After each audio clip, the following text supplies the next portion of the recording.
We've all seen these feature floating hexagon shells on social media. Well, let me show you how simple and easy they are to make. We start off with a piece of timber. I'm making use of a miter saw and I'm going to cut 6 lengths, all to the same size, cut at 30 degrees on each angle. We're going to take those 6 pieces, join them all together to create your hexagon shelf. So stick with me while I take you through each one of the steps so that you can see how easy it is for you to do yourself. As for the tools that you need, tape measure, a pencil, some masking tape, some wood filler, some wood glue, a sander, and most importantly, make use of a miter saw. Repetitive cuts, accurate every single cut. You can use a circular saw, but it's not going to be as accurate and you're going to end up using a lot more wood filler. Now when it comes to the size, it's entirely up to you what size you choose. I'm going for a kind of like a medium size. The most important thing is if you're going to make several of them is to keep that size the same so that you can actually stack them at a later stage if you want to, depending how you want to display these shelves. Also, you can go for something much larger. It's entirely up to you what you want to go with in your home. For this particular one, I'm going with a top edge length of around about 185 mils long. I'm going to start by making my first diagonal cut at 30 degrees. I've set my miter saw to 30 degrees. Take a piece of timber, pop it into position, pop on your safety glasses, and then make your first cut. Right, that's our first piece, and there you can see the first cut at 30 degrees. Flip that over and transfer your measurement, and we said 185. And that's going to be your next cutting point. Now when you put this back in, remember I cut with that face down, flip that over, and that's going to be our next cutting point. When you're doing repeated cuts on a miter saw, it's much better to rather set up a stopper to ensure that you get the same length cut every single time instead of measuring each piece. That way you're not going to make any mistakes.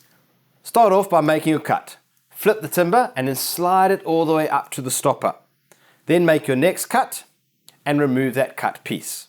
Now flip the timber again and slide it all the way down to the stopper. There's your next cut. Keep repeating this until you've got all your 6 pieces. Here's my 6 pieces and now we're going to join them together. This is the fun part. Lay the first piece inside face down, followed by the next piece butted up to the edge, and then just keep going with each piece. Check that you have them in a straight line. Now take your masking tape. Now I'm actually using spray painter's masking tape. I find it works a lot better. It's got better adhesion than some of the other tapes out there, but it's entirely up to you. Take your first piece, hold them down the edge there, all the way to the end, pull it tight, and then overlap it a little bit. Exactly the same on the other side. A little extra to overlap, and then quickly just flip that over. Now we've got each one of our openings opened up there. Take some wood glue, apply wood glue onto the one face, make sure it's well covered, and repeat for each one. Don't forget the face at the end. Now this is the fun part. Take one piece, start rolling it up all the way through. Get it up to that meeting point there, line it up, give it a good squeeze, and then flip your masking tape over the edge onto the next piece. That's your hexagon structure complete. Take a rag, just wipe off the excess wood glue. Okay, so the tape is going to hold that together whilst that wood glue dries. You need to let it set for around about 24 hours. Once that's set, you can remove the tape, and then we're going to fill all the gaps, if there are any, with some wood filler. Now, when applying wood filler, normally I like to use a scraper and really push it in there, but with these difficult gaps here, I'm just going to squish it in with my finger. This is why it's quite critical to make sure that you get your angle cut exactly 30 degrees, otherwise you're going to get large gaps at these joining points here.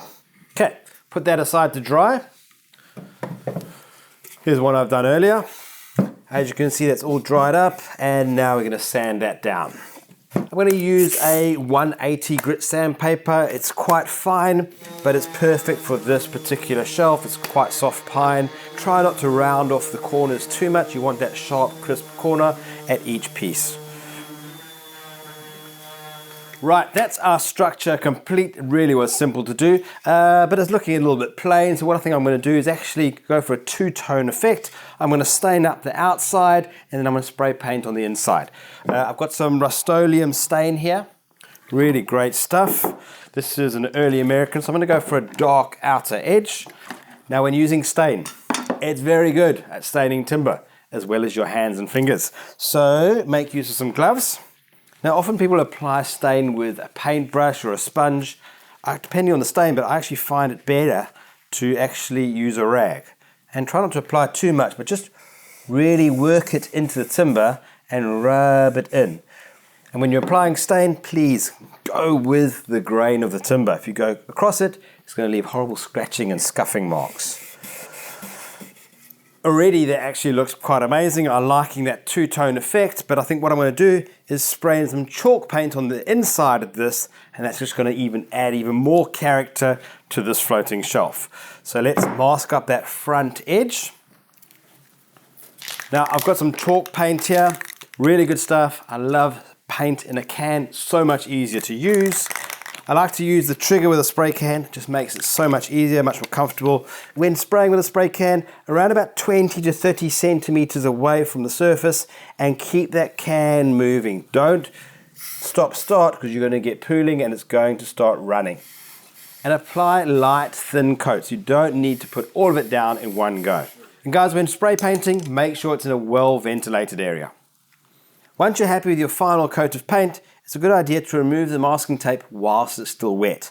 It just gives a cleaner cut and prevents lifting of any of the paint. I really like how that two-tone effect has transformed that hexagon floating shelf. All that's needed to do now is to make a few more of these, paint them up, and go and hang them in situ and start enjoying your creation in your home. If you enjoyed this clip, like it, share it. You can also subscribe to the Builders Fan YouTube channel. We've got a range of product reviews and DIYs just like this for you to be inspired, get to builders, and get it done.